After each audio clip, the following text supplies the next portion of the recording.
শাকিব খানের সফল অভিনেতা হয়ে ওঠার পেছনের গল্পটি সহজ ছিল না, বরং কঠোর পরিশ্রম, অধ্যবসায় এবং বুদ্ধিমত্তার এক দীর্ঘ যাত্রা। তার প্রকৃত নাম মাসুদ রানা। ছোটবেলা থেকেই তার স্বপ্ন ছিল ডাক্তার বা ইঞ্জিনিয়ার হওয়ার, কিন্তু ভাগ্যের চাকা ঘুরে তিনি চলে আসেন সিনেমা জগতে। শাকিব খানের চলচ্চিত্র জীবন শুরু হয় 1999 সালে। তার অভিনীত মুক্তিপ্রাপ্ত প্রথম সিনেমা অনন্ত ভালোবাসা।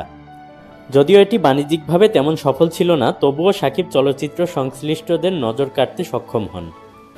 এই সময়ে তিনি একের পর এক সিনেমা করতে থাকেন, কিন্তু সেগুলো এত জনপ্রিয়তা পায়নি। তখন ডালিউড মান্না এবং রিয়াজের মতো অভিনেতাদের দখলে ছিল।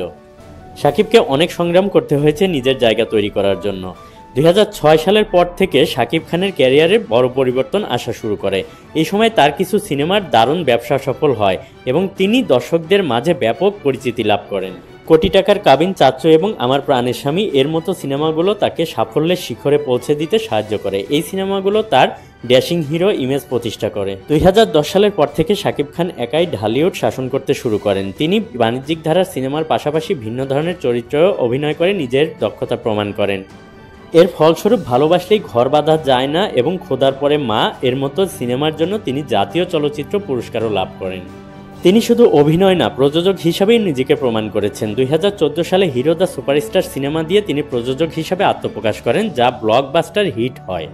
সাফল্যের মূল কারণ কঠোর পরিশ্রম ও অধ্যবসায়। ব্যর্থতাকে পেছনে ফেলে শাকিব খান নিয়মিত কাজ করে গেছেন। তিনি অসংখ্য সিনেমা করে নিজের অভিনয়কে শানিত করেছেন। ব্যবসা সফল সিনেমায় শাকিব খান এমন কিছু সিনেমা তিনি উপহার দিয়েছেন যা বক্স অফিসে নজির সৃষ্টি করেছে, যেমন পাসওয়ার্ড, প্রিয়তমা, তুফান, বরবাদ এবং তাণ্ডব।